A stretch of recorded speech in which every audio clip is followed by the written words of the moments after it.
चित्रकूट में दूसरे चरण यानी कि 11 मई को निकाय चुनाव के मतदान होने जा रहे हैं, जिसको लेकर के धर्मनगरी चित्रकूट में सियासी सरगर्मियां तेज हो चुकी हैं। बात की जाए भारतीय जनता पार्टी की, तो भारतीय जनता पार्टी ने आज अपने प्रत्याशियों की सूची खोल दी है, जारी कर दी है, जिसके बाद चित्रकूट में भाजपा के जयकारे गूंज रहे हैं। अगर बात की जाए चित्रकूट की नगर पालिका करवी की, तो यहाँ से नगर पालिका के जो पूर्व अध्यक्ष रहे हैं नरेंद्र गुप्ता, एक बार फिर से भाजपा ने उनको मौका दिया है। नरेंद्र गुप्ता पहले 2017 में सपा से विजयी हुए थे, जिसके बाद कुछ परिस्थितियां ऐसी बनी जिनके बाद उन्होंने भाजपा ज्वाइन किया और भाजपा ज्वाइन करने के बाद नगर में काम किए। इसके बाद योगी जी ने उन पर भरोसा जताते हुए आज फिर उनको सीट यहां से क्लियर कर दी है और भाजपा से नरेंद्र गुप्ता को टिकट दे दिया है। आइए बात करते हैं नरेंद्र गुप्ता जी से कि किस तरीके से उनको ये मौका दिया योगी जी ने। आइए बात करते हैं।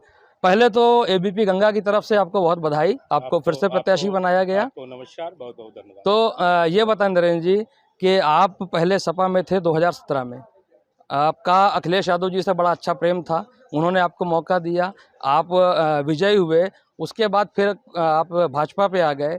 तो ये कहा जा रहा था कि चूंकि आप भाजपा के नहीं हैं तो हो सकता है कि उम्मीदें कम हो कि आपको भाजपा एक बार आजमाए। तो क्या कहेंगे, कैसा रहा ये पूरा सफ़र और कैसे योगी जी ने आप पे भरोसा जताया?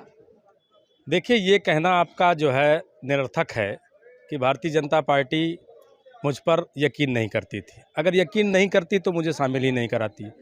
और रहा सवाल मेरे भारतीय जनता पार्टी ज्वाइन करने का, मैंने पूरी तरह से मनोयोग के साथ भारतीय जनता पार्टी को ज्वाइन किया और मुझे लगता है कि देश की उन्नति और प्रदेश की उन्नति और उसके साथ हमारे नगर की उन्नति अगर कहीं हो सकती थी तो भारतीय जनता पार्टी में रह करके ही हो सकती थी। तो एक सबसे बड़ी बात है, एक सबसे बड़ी बात ये है कि आप जिस तरह सियासी मैदान में कूद चुके हैं, वहीं दूसरी तरफ आपके अपने सगे भतीजे हैं शानू गुप्ता, जिन्होंने पहले चुनाव में 2017 में आपका बड़ा सपोर्ट किया था।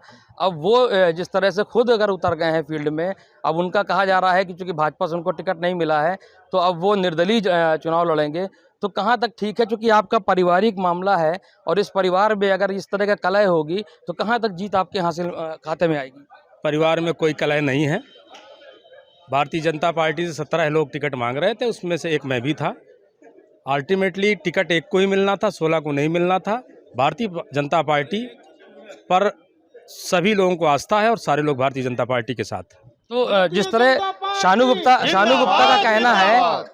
कहना है कि पूर्व में अध्यक्ष ने जो हमारे थे, हमारे चाचा, उन्होंने कोई काम नहीं किया, इसलिए हम अब उतर रहे हैं, हम काम करेंगे। तो कहाँ तक ठीक है जिस तरह वो आरोप लगा रहे हैं? ये आप मीडिया की बात हो सकती है, वो उसकी कोई ऐसी बात। जैसे देखा जाए कि जैसे परिवार का मामला है, तो अब ये कहीं ना कहीं वोट बटेंगे तो किस तरीके से जीत आपको हासिल हो पाएगी? परिवार पर हमको भरोसा है और आप भी रखिए।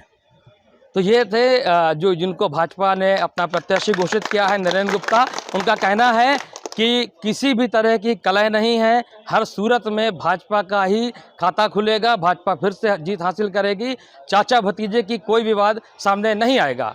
ज़ियाउल हक, एबीपी गंगा, चित्रकूट।